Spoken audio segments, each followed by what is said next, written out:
Welcome to the Midwest Blitz. It's college football comfort food for the Midwest soul. Now, here are your hosts, Coach Drew and Big Nick.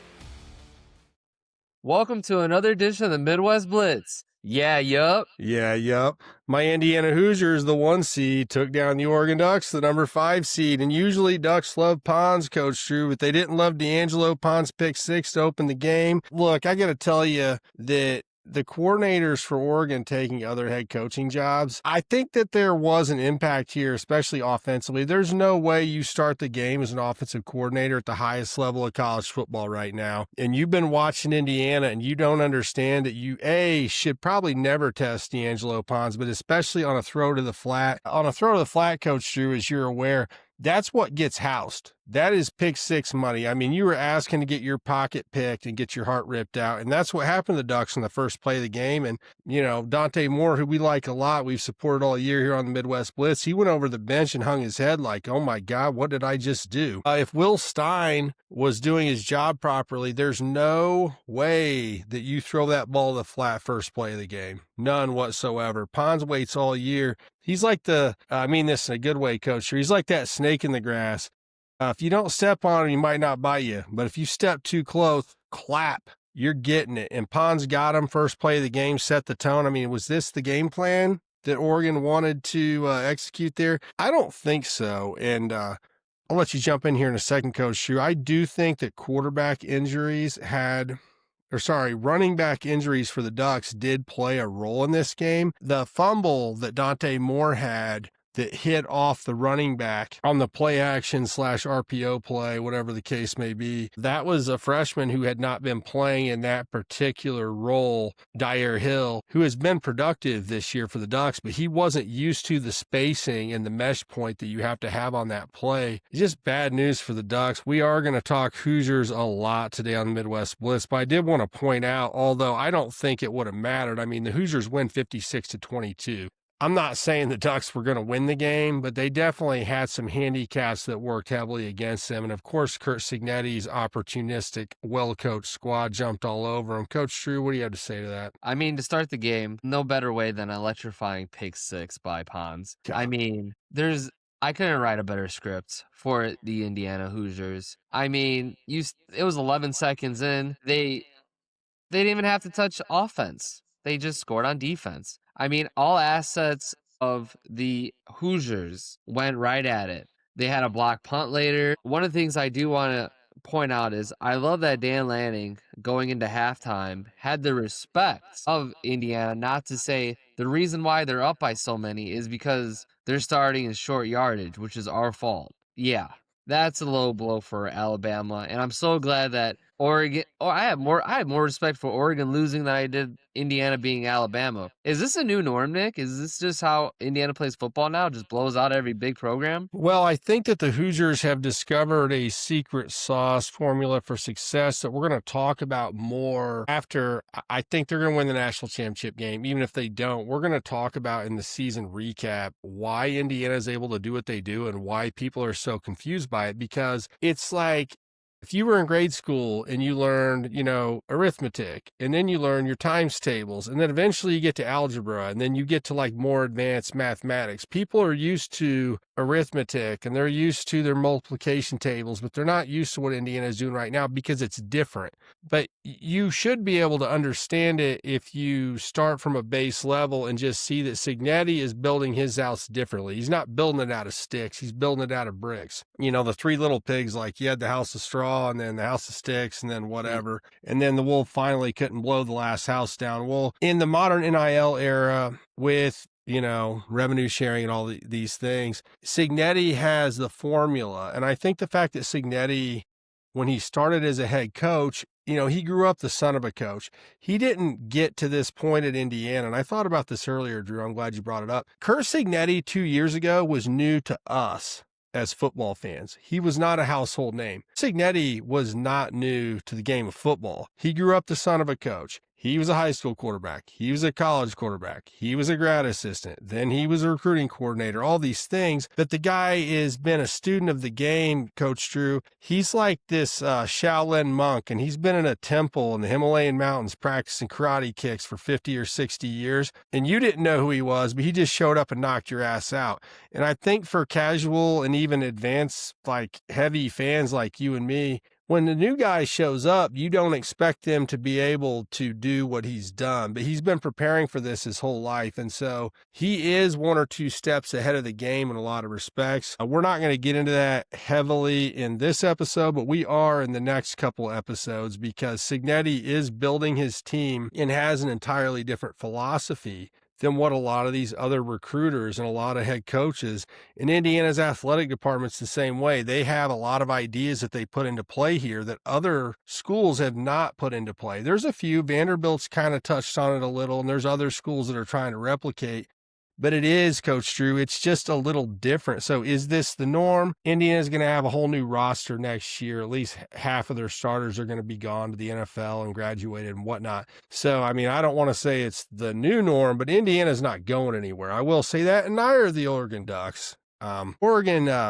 Lanning's been getting a lot of grief after this, like the overreaction culture that we have in sports and in our society as a whole. They're like, oh, we thought Dan Lanning was the promised child. Dan Lanning's been the road dog and just a dog in general all year, as me and Drew have said here on the Midwest Blitz. Dan Lanning's not done anything wrong. He comes into this game losing 2 coordinators and had a lot of key injuries. It's not that Lanning's a bad coach, but he's not quite on the same level as Cignetti, and that's not an insult. You know, if you got knocked out by Mike Tyson in 1986, it doesn't mean you're a bad fighter. You just weren't quite ready for this one in this moment. I do want to say that, you know, Dante Moore was not terrible in this game, but he had the miscue at the beginning, which I kind of blame on the coaching staff. That ball should have never been thrown. That play should have never been called the first play of the game. Look at Indiana was 11 of 14 on 4th down, Coach Drew. Well, Oregon was 8 of 13. That's not bad. 11 of 14 is ridiculous. But again, the level of execution and attention to detail that the Hoosiers put into play here,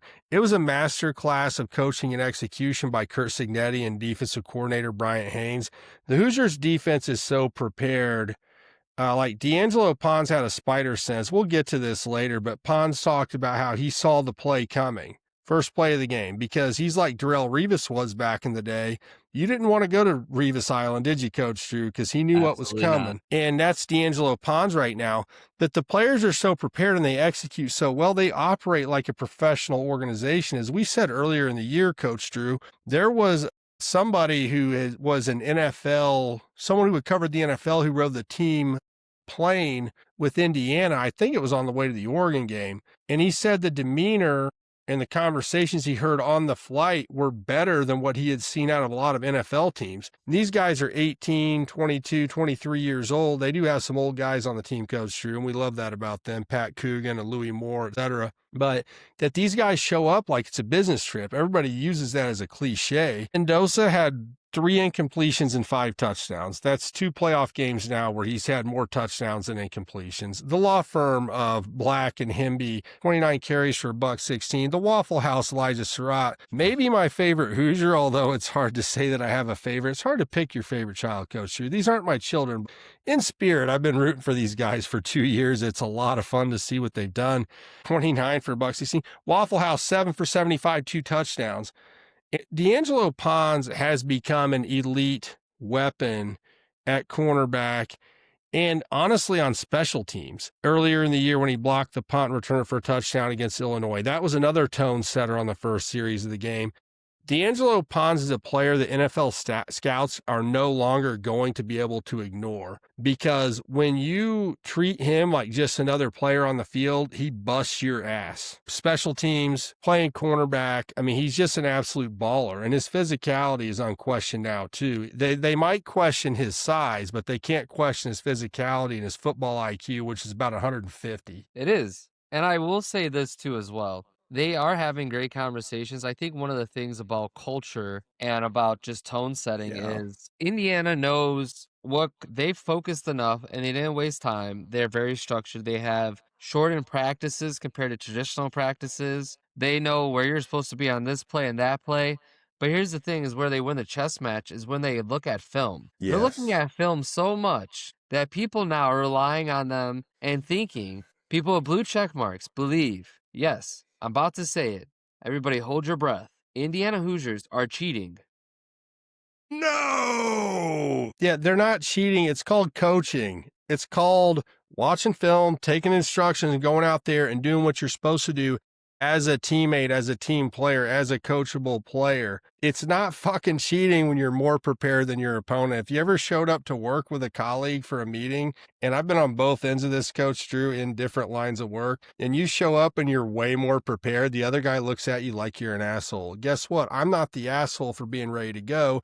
You're the asshole for being late and not having your shit ready. And that's what I'm talking about, Coach Drew. We've talked about this before. The level of coaching in the NFL and the expectations of execution, film study. We saw in an NFL playoff game last night, a wide receiver ran the wrong route. I don't remember the last time that happened in Indiana. It might have been against Illinois, like week 4 in September. Somebody blew a coverage. They blew a coverage against Oregon the first time, but like, they don't blow coverages. They don't run the wrong route. They don't miss blocking assignments. If you start there, that is the basis of a championship football team. And this is what I was told as a child a long time ago. It's like, play defense, tackle well, block well, don't turn the ball over. You're going to win a lot of games if you do that. And those things are all cliches now. It's like when I told people when they played Alabama, I said, Alabama won't be able to run the ball against Indiana. And then I had people basically come back to me and say, yeah, but Alabama throws the ball really good. And I'm like, yeah, but if all you do is throw it against Indiana, they're going to make you pay for it. Indiana forces you to be balanced. And that's the essence of old school football philosophy. Go back to, Bill Parcells. I saw a podcast the other day where they talked about Indiana on second and long. Indiana has a heavy run tendency. Well, why is that? The other team's afraid they're going to throw. Well, they hand it off and they get 3, 4, 5 yards, and they go from 3rd and 10 to 3rd and 5, 3rd and 6, whatever. Well, 3rd and 6 is way better than 3rd and 10. And these are things that we were taught when I was a kid and when I was coaching.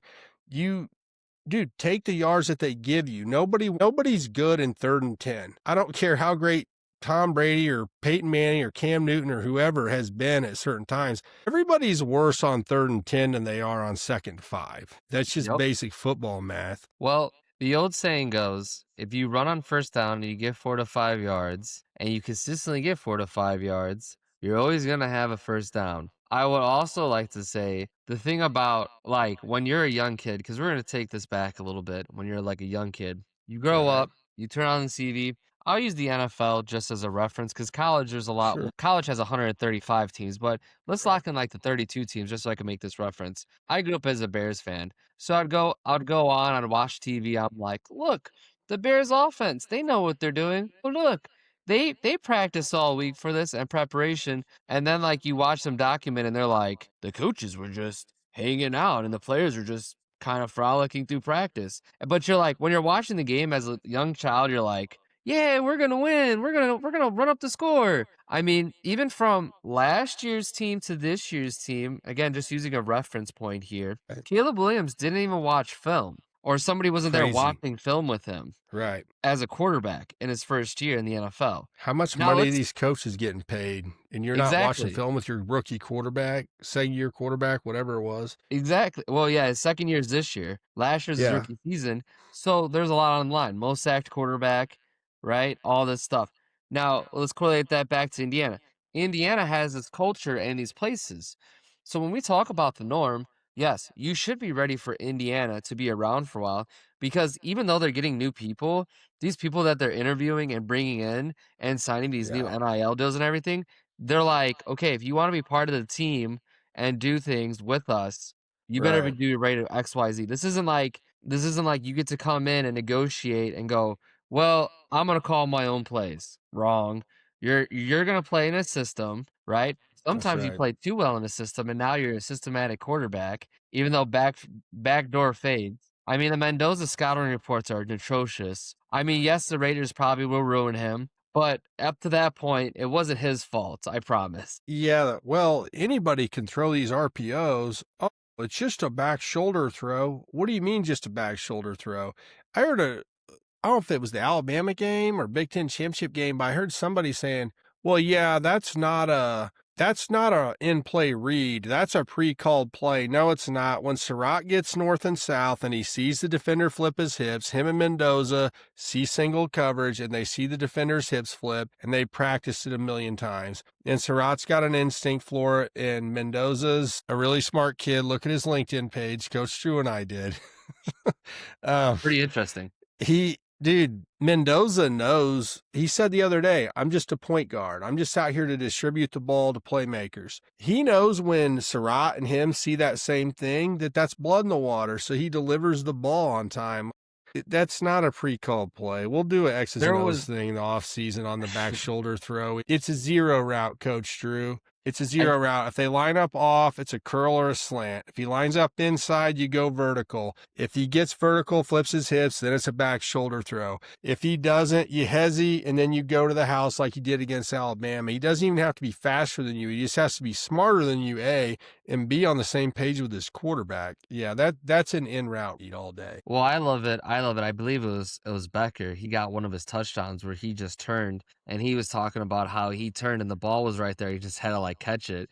I mean, that's just how much trust Mendoza has, and that's called timing. Timing, which is ironic because a lot of these quarterbacks, Pons, time master, timed up Dante Moore's, which we're going to talk about, and Nick's going to break it down exactly what happened. He's going to use the verbiage, so all you football junkies are going to hear the breakdown of that.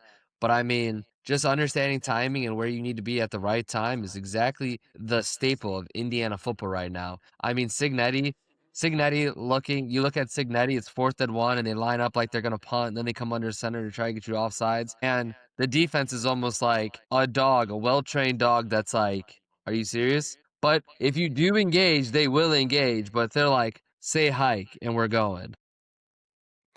Yeah, Coach Drew, your timing thing fed right into the thing that I've shared with you before when I used to coach defensive linemen. We ran all these drills and I would yell, hut, hike, da, da. And I'm not going to scream into the microphone like I would in practice. And if they moved when I said my voice, I'd just run their butt off. We never jumped off sides during a game. We never had an encroachment penalty. I mean, literally never. None of my varsity defensive linemen ever. Big Nick. But it's not rocket science, but see, the easiest things, Coach Drew, they're the simplest things are the hardest to do. It takes practice, right?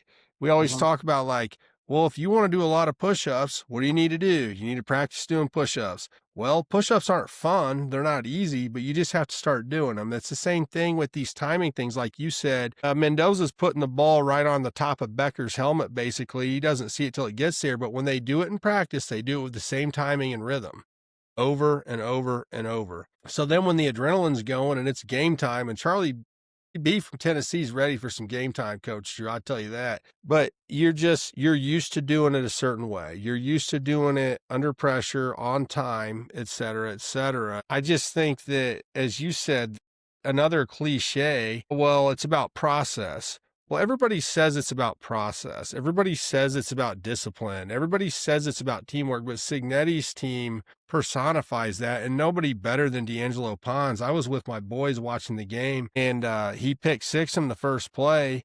And do you want me to break down the pick 6 right now, Coach Drew, after Yeah, go ahead. I think that's a good segue. Yeah, we're right here with it. So he picked 6 him, and I was telling my boys, I'm like, they talk all the time, the coaching staff does, Bryant Haynes, the defensive coordinator, and Cignetti, about all the film that D'Angelo Pons watches all the time. And I always think about cornerback. I never played defensive back, but I always think about these corners who everyone's afraid to throw at, but they spend all this time watching film. And so when Pons got to pick 6, I brought up the film study thing, and I kind of went through this in my head, and I said, this is why he sits in his apartment by himself watching film all the time, because he's ready. When he gets the opportunity, he's going to pounce on it, and he's going to take it from you. It doesn't matter if they don't throw at him for 2 or 3 straight games. He's going to be there. And it really paid off for him. And you love to see a kid that studies and works that hard get the payoff when the spotlight's on, because most average teams were afraid to test him. Ohio State threw at him with Jeremiah Smith, which obviously Smith is the most top-level talent you can face.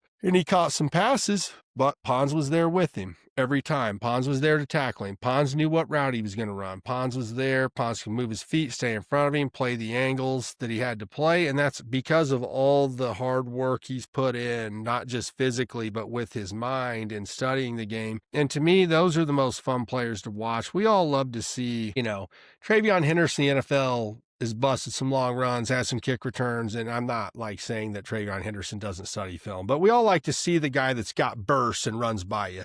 We all like to see Randy Moss. Randy Moss was also a film geek also, but he has some physical abilities that maybe Pons doesn't. I like to see the guys, though, that just execute at a sickening level where the other team, he's an ambient player. He keeps the other team's coach up the night before the game. They can't sleep because they're not sure what Pons is going to do to them.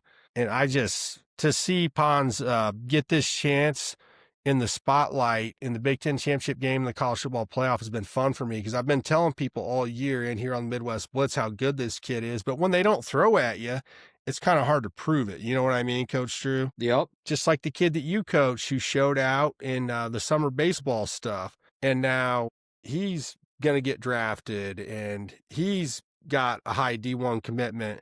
Well, you knew he was that good. He just needed a chance to shine. And I felt the same way about D'Angelo Pons. It's like, just give him a chance. Just give him a chance. And the Oregon Ducks, unfortunately for them, gave him the ultimate chance on the first play of the game.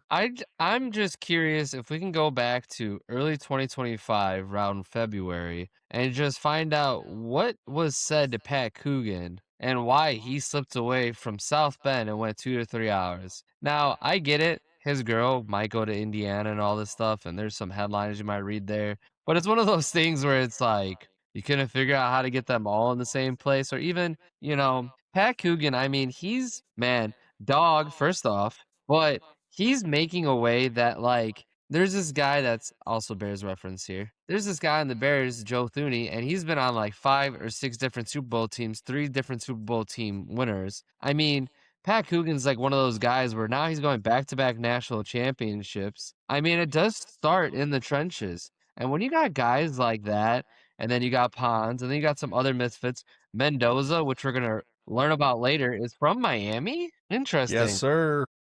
Right down the Yes, he street. is. Let me go back to Pons for 1 second, and then I'll come and touch on Coogan. So Pons said that he knew Indiana runs a lot of cover 3 or cover 3 variations. They run the Rip Liz match stuff that Nick Saban used to run at Alabama or some version of that, where sometimes they call cover 3, but then one half of the field's man-to-man, the other half is zone. So Pons said on the first play of the game, he saw the alignment, he knew what play it was, so he baited him. He took his bail step like he was in cover 3, and then he jumped the route. So that's he waits all year to get that opportunity. So I just want to come back to Pons on. He explained his technique. He's like, I played my bail technique, and then Indiana's DBs are great at reading eyes, and he sees the route because it's right in front of him, but he sees the quarterback's eyes, and then he jumps at pick 6. Pat Coogan, Coach Drew. Pat Coogan, according to some NFL draft analysts and other people that we listen to, have confirmed what I've noticed over the last month or so, which is that nobody plays with better pad level from the center position right now in college football than Pat Coogan. And leverage is everything. And that goes back to the fundamentals and the coaching and the habits that are installed in practice. By installed, I mean trained like a dog. Like you said, Indiana's like a bunch of hunting dogs. They jump when it's time to jump, and they don't jump until it's time to jump. And Pat Coogan's pad level and discipline at the line of scrimmage have been the anchor, the middle of this offensive line. Don't forget Carter Smith, the consensus All-American left tackle for the Hoosiers, who's going to be the top, if not one of the top offensive linemen picked in the draft. But Coogan's pad level and aggression, along with his intellect to help call out who the Mike linebacker is and help with blitz protections and all these types of things pre-snap, has been so key to this Indiana team. And Pat Coogan, a kid, when he transferred from Notre Dame, I was like, oh yeah, we'll take him. Because if anything I knew about Pat Coogan from watching him at Notre Dame, because you and my other friends are Notre Dame fans, and I watched them just as much almost as I watch Indiana, is that Pat Coogan is a guy who is a film junkie, who is a team leader, who really, really lives for it. He lives for practice. If you see footage of him during practice interacting with his teammates and stuff. I mean, for Pat Coogan, and for an offensive lineman, this is funny to say, but for Pat Coogan, the spotlight's always on. He always plays like someone's watching. And I heard somebody say something like, when I was a kid, integrity and discipline means you do the same thing when nobody's watching that you do when everybody's watching. And Pat Coogan is an obvious example of that. If you ever see any footage of Indiana's fall camp or when he was at Notre Dame, he acts like it's game time whenever he's on the field. And that's contagious, and it's a example for other players, because you don't want to be the guy lined up next to Pat Coogan who looks disinterested or who looks like they don't have enthusiasm, because now you're going to look like an asshole, because shoot, Pat Coogan's right there acting like it's Super Bowl Sunday or it's college football playoff time and it's the second day of fall camp. So having guys like Pons and Coogan and Aiden Fisher's about the same way with this film study and the intensity in practice. Pons and Fisher are guys who don't like to talk a lot, but when you do get to hear them talk in an interview, which has been scarce this season, you can tell their intensity and just their love for the game of football. They love being there. A lot of guys, Coach Drew, no matter what sport it is, everybody likes basketball when they get to shoot a lot. Everybody likes baseball when they're up to bat. But how many guys like it when it's time to practice, do all the boring stuff that goes along with it? And Pons and Fisher and Coogan are definitely just the ultimate example, along with a lot of other IU guys. It's just been a lot of fun to watch, man. Yeah, I mean, when you take a group of guys that are willing to die for each other and just do everything that's necessary, I mean, you can have the best players in the world, but if they all can't work together, unfortunately, you need 22, 11 on defense, 11 on offense to play. It's not all about one player. We might glorify the quarterbacks. We might make the wide receivers divas.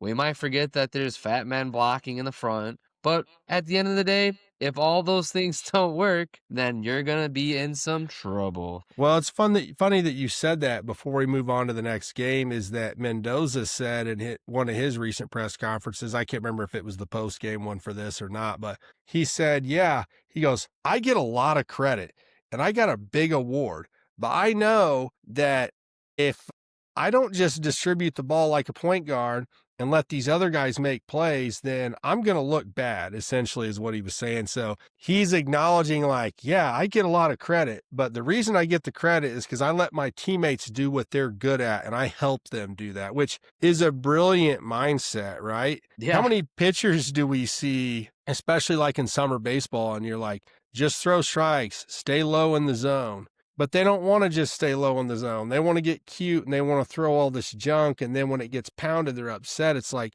let your infield play for you. Hey, I've got good receivers. Indiana's got hellacious receivers, by the way, Coach Drew, the most underrated receiving core in the country. I've got good receivers. Hey, Charlie Becker's 6'4", and he was a high school state hurdles champion. Maybe when he's got one-on-one coverage, I'm going to throw it to his big ass and let him go up and get it. And you know what? Mendoza always puts it high for Becker. And you know what? For Surratt, he always puts it right on that back shoulder. Oregon was holding Surratt, got called for PI, defensive pass interference, and Surratt catches it with one arm. He knows where his guys need it. He knows when Cooper's running a horizontal route that he's going to get separation. So he puts it out in front of him and lets him go get it. It's the understanding, I think, of where guys are able to beat the defender of the football. And that might be a little different for every player, which is really fun when it works.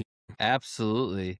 So the Miami Hurricanes take down Ole Miss 31-27. This game's an all-time classic, Coach Drew, and it will be for a while in the annals of college football playoff history. I'll tell you what, Carson Beck made a lot of money in this game, 23 of 37, 2 touchdowns and 1 interception. Coach Drew, I'm not a Carson Beck hater, although there's a lot of them out there. But if you would have told me, based on Miami's run-first philosophy that they've been using, if you would have told me that Carson Beck was going to throw the ball 37 times in this game, I would have told you Miami probably lost the game. But they didn't. Carson Beck came up with big-time play after big-time play, even some clutch scrambles. I want to say this. I want to wear one here. The Rebels' offensive line did a better job of protecting Chambliss than I thought they would. He only got sacked one time in this contest, although he was under pressure a number of times. But they did do better than I thought they would. Chambliss, I guess, applied for another year of eligibility, transferred from Division II. school to Ole Miss this year and really lit it up.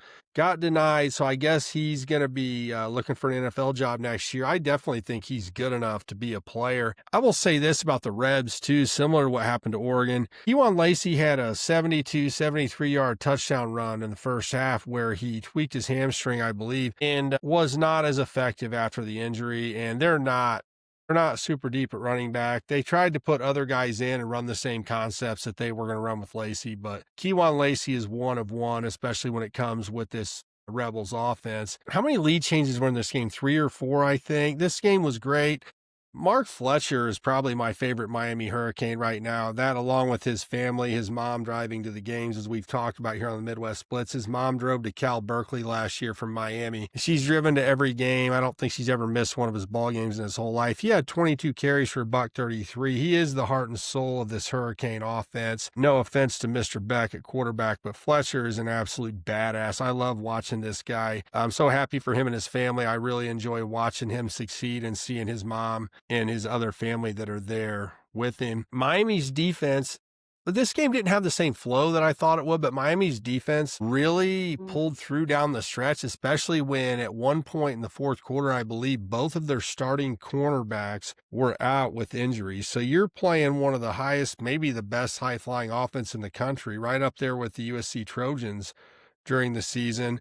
And you're playing with your backup cornerbacks and still figure out a way to win the game. I was impressed with that. Foray, Lucas, and Mesidor were really good on defense. Mesidor got injured, had to come back in with a brace on his elbow, but was still out there battling. This Miami team's got a lot of heart and a lot of character. I am a little worried for them going into the Indiana game that some of these injuries are going to be tough for them to overcome. But this was a classic, Coach Drew, no doubt. This was a classic. I mean, It really came down to the wire in this game. And, kudos to Ole Miss. There's been a lot of turmoil, especially with Lane Kiffin leaving right before, and then him pulling out more of the coaches because they had to be called back to LSU because of contractual stuff. And Nick's eyes said it all there. If you didn't see his eyes, they slanted like, yeah, what a dude. Pulling the plug because you can't be a part of it. I do like the one TikTok that we did find of the one guy that was like, they won the game and then they showed Lane Kiffin looking in and they're like, what are you doing here? And he's like, come on guys, let me back in. And they're like, no, you left us. You're like, no, I'm just here. Come on guys, I made this team. You guys can't tell me. You're like, yeah, you left. That was pretty funny. I think we reposted that on most of our social medias. Yeah, Lane Kiffin, the worst thing that could have happened to Lane Kiffin was Ole Miss making it to the national championship game after he left, because it just shines more of a spotlight on how he is the epitome of what's wrong with college coaches who are not beholden to contracts that can leave and go to other teams. Drew, in professional sports, there's a thing called tampering. And I think that the NCAA, or whatever the governing body now is in college football, they need to adopt some of these tampering rules. There's no reason, A, that the student athletes should get hosed like this. B, that season ticket holders and boosters who dropped the money for the NIL and the other things for these kids should be sitting here with a chance to win a championship and get abandoned by their coach because, well, I was going to say because he gets paid more money, but that's not even necessarily true. Ole Miss said publicly that they would match whatever LSU had to pay him. Don't want to make this too much about Lane Kiffin because Ole Miss had a great season and they really battled in this game as they did all year. But I think that there's got to be tampering. Okay, here's the other thing, Coach Drew. Ole Miss is a state school, just like LSU's a state school. LSU's going through a bunch of bullshit over the guaranteed money that Brian Kelly, another one of our not most favorite coaches, is getting paid after being fired there. Why are state taxpayer dollars going to these coaches who can then abandon you? There has to be, just like we've talked about with NIL and with player commitments, we think it might be good if there are some restrictions on player movement where, hey, if you sign this big NIL deal, then you're here for 2 years and you can't just leave after a year. A lot of these details are yet to be worked out. And I heard Lanning and Cignetti talking about them at their press conference the other day, and they didn't claim to have all the answers yet, at least not publicly. And I don't have all the answers either. But if the state of Mississippi or the state of Indiana or whatever has guaranteed you this money, there should be some level of loyalty. Like, hey, if we make the championship tournament, I can't bail and then steal my coaching staff away from your institution. But this is, as Coach Drew said, the Wild West right now. We'll see how it plays out. But yeah, there's got to be some no tampering clauses put in these contracts. I mean, they have it in the NFL, they have it in the NBA. I don't know why they can't figure that out.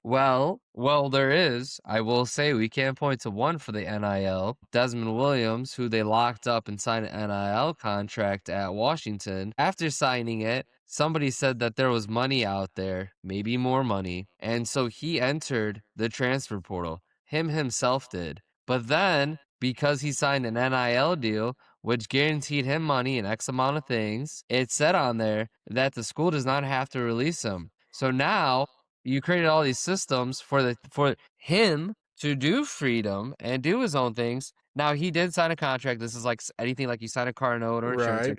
He did that on his own. He signed his freedom away. He did. Let's be clear here, right? Now he's recommitted back to Washington. The damage has been done. Why Could can you we imagine going back in that locker room and like he's like, "Let's go, guys. Let's get fired up." And they're like, "Who are you? Well, You're fired up about what? What's so exciting? You wanted to leave." Well, Washington, basically their whole roster, including guys who were head of the NFL like Jonah Coleman, they all played in the bowl game gladly, and it looked like they had a real fraternity there. So hopefully he can get his way back in the good graces. Why are we able to hold players to a NIL contract, but we can't write into the coaching contracts that you can't leave in the middle of a playoff run? That should be basic. That should be written into all these contracts.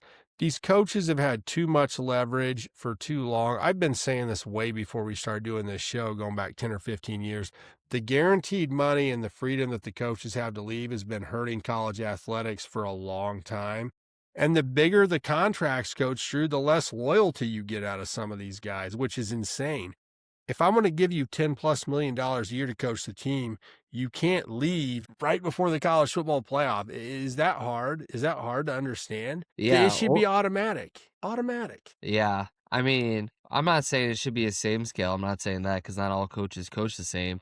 But I mean, we see that with players too, where players, the more money they get, it seems like they less perform. There's a saying in sports. I do believe it. It is a trend. It could be even said with coaching too as well. A contract year is the best year to bet on somebody. Oh, yeah. Because No the doubt. person that they're betting on, you might bet on them, but they're betting on themselves to get that guaranteed money. And they say the worst time to bet on somebody is the year after they sign their contract, because then they're like, I got the money, I guarantee I can just chill, hang out, and do all that stuff. I mean, Miami did it right. They went and got the best quarterback. Now, the best quarterback out there this year, Sam Levitt, he's, according to 24/7 Sports, this is their ranking system, right? He's out there and about. I'm curious where he lands. Does Miami get the best quarterback in the transfer portal? Now, we love Mendoza, but at the time, Mendoza was number 4. Be 3 years in a row, right? That Miami would get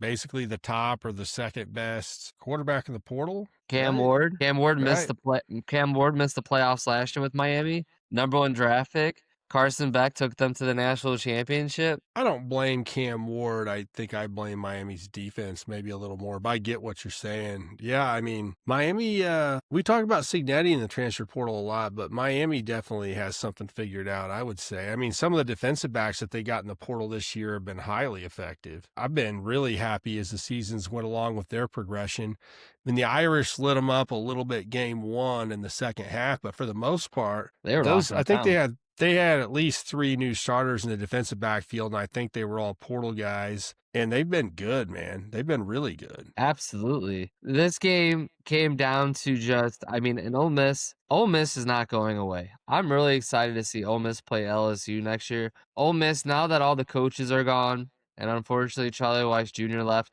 it'd be funny if Charlie Weiss Jr. flipped the script too. Maybe there's a guarantee he has to go to LSU, but it'd be hilarious if he was like, no, I'm staying with Ole Miss. Pete Golding, man, all eyes on that. That's like the first or second game of the SEC schedule next year. Pete Golding. In Pete Golding we trust. We got to get those hats, Coach Drew. The visor with the gray hair coming out of the top, the like Albert Einstein crazy hair. I mean, that team, for the most part, besides the quarterback, I mean, Lacey's coming back. They're wanting to run it back. Dude. The Yeah, pieces if they had Chambliss back, the bust LSU's ass, that'd be great. But well, that's the thing too.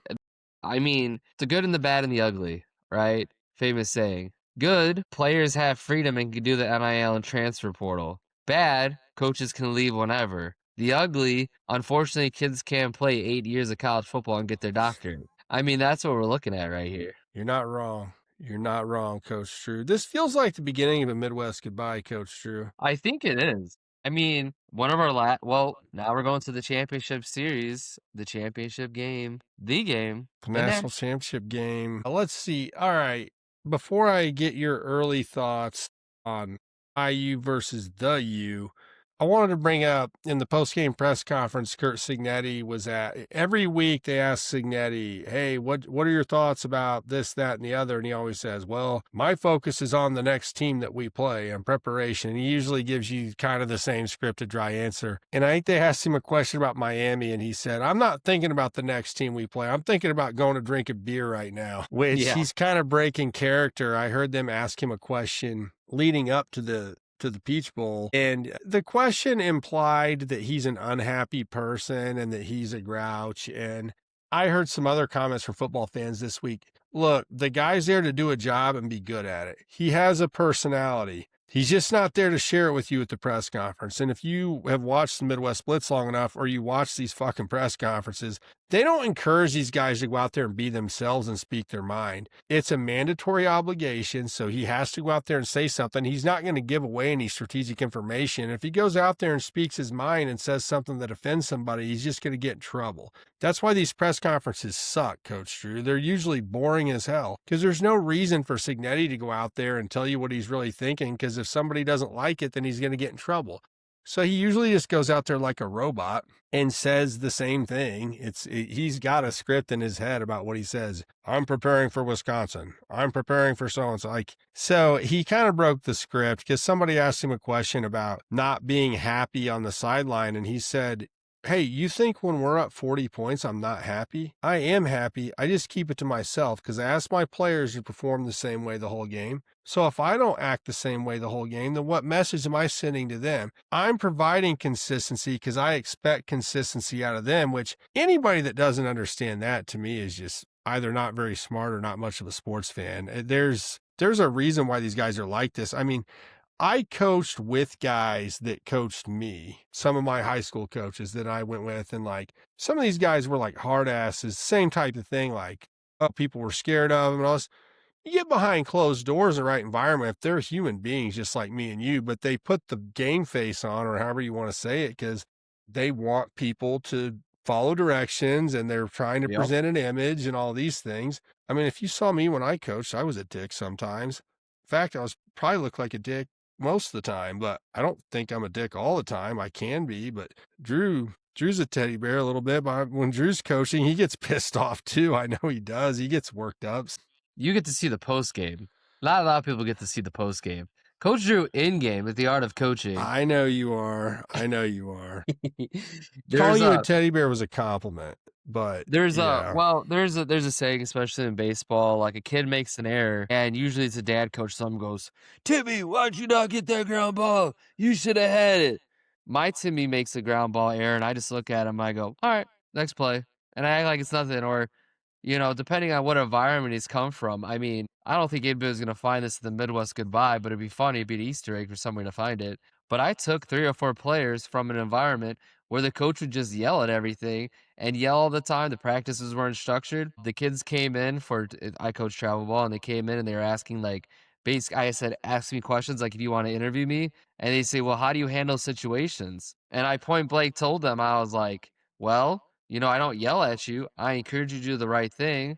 We're going to work through the problem. Now, I might pull you on the side and coach you, but there's no point in yelling at you. I'm mad. You're mad. We're not getting anywhere else. And basically, the way I told these kids looked at me and their eyes got all wide and were like, all right, we're signing the dot here. So I mean, it's a reflection. Cignetti coaches 60 minutes. Ben Johnson last night, who had the comeback against the Bears.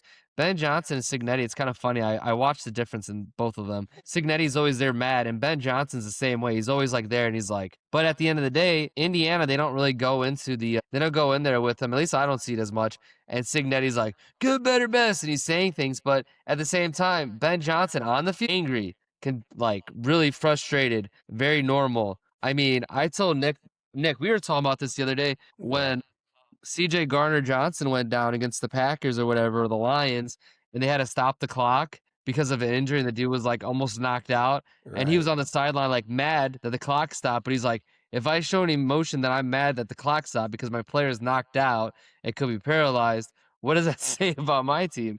So just like you said about Cignetti, you're like, you just got to be calm, cool, and neutral. I see an officiating coach, Drew, where some coaches, they're putting on a show because they know the parents are watching or they know the athletic director's watching, and they'll present a body language. But I've had a few coaches come up to me when I'm refereeing or umpiring, and they'll be like, hey, Nick, I'm not really mad, right? I'm just trying to show the players, the parents. And I'm like, all right, I get it. You're playing a game. It's all a game. And even with Cignetti, who's considered the most serious coach in college football, it is partly a game. Yep. I mean, it's a mind game.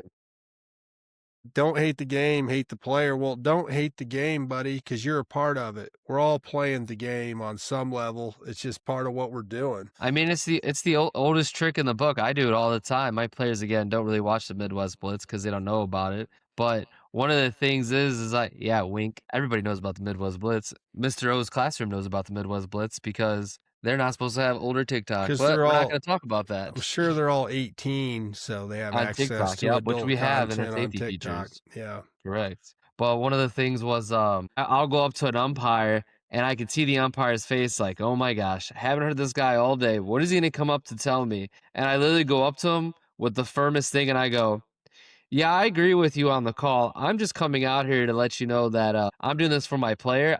I'm not arguing with you. And then I'll ask him, I'm like, how many hot dogs did you eat today? I'll ask him something funny and keep it chance. And then I'll walk away and be like, all right, thank you. Like, I'm all firm. And I'm like, yeah. And then I'll tell the player, yeah, I told him he missed the call and we just need to do better. When umpiring, I've had a high school baseball coach ask me to restrict him to the dugout. And he comes out like he's mad. And he's like, Nick, just yell at me and restrict me to the dugout. And I'm like, what? And they're like, I gotta get my team fired up. Act like I said something really rude to you. And I'm like, are you kidding me? And then I'm like, you're restricted to the dugout. But the guy, he didn't say anything rude to me. He's like, help me out, Nick. And I'm like, all right. Which are not because we all know we're from Indiana. That is not an Indiana. They don't get points against their school. I want to clarify. To the dugout. You can only get kicked out for sportsmanlike points. Right. And we didn't tell you what school it was, so don't be trying to research. Yeah, no, and I won't fucking tell you, so don't ask me. Don't ask, don't tell. That's what we do at the Midwest Blitz. Very silent about our secrets. I'm not a rat, Coach Drew. Boy, I had a lot of things I wanted to say about Indiana's wide receivers, but I think I'm going to wait till they beat Miami next week. Spoiler? I think I'm just going to wait. Yeah, I'll wear that one if I'm wrong. That 7.5 point spread's just it's not big enough. And it's not an insult to Miami, but especially with the injuries that they had the other day. Did Black get 2 touchdowns or Hemby? Because they were supposed to split. Yeah, they're supposed to share those touchdowns. Cignetti I almost had to call Chick-fil-A Peach Bowl, and I had to I was like, can I get the phone to Cignetti? Because he was trying to make sure everybody got a touchdown. And I'm like, you gave it to the wrong running back. The other running back my parlay was Indiana to cover, Hemby and Black to both score rushing touchdowns.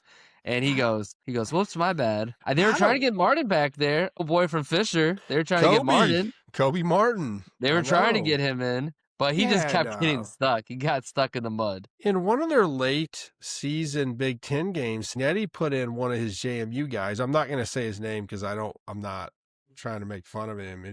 I don't know if he did anything wrong. I wish that he would have handled this differently, but Cignetti put in one of the running backs from JMU that plays special teams on the goal line, and he wanted the kid to get a touchdown. He hasn't scored a touchdown this year, I don't think. And he checked himself out of the game and let Kobe Martin go in. And Cignetti tried to stop him on the sideline and say, "Hey, I wanted you to get in the end zone." And the kid was like, "I'm good.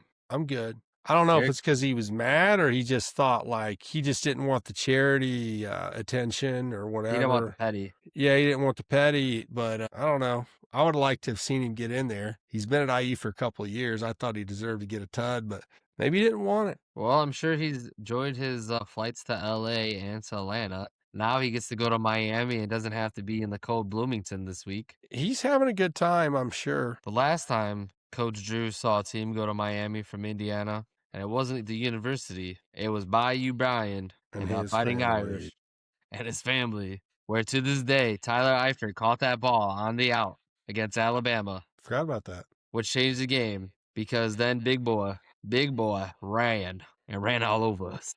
Manti Te'o was seeing ghosts. Man, that was a fun season. Well, Yeah, I think it's about time to sign off now. We'll see you guys after the Hoosiers win the national championship. We're going to be here closer than you think. We're always watching here at the Midwest Blitz. You heard a big brother. It's the Midwest Blitz. That's right. Signing baby. out. See ya.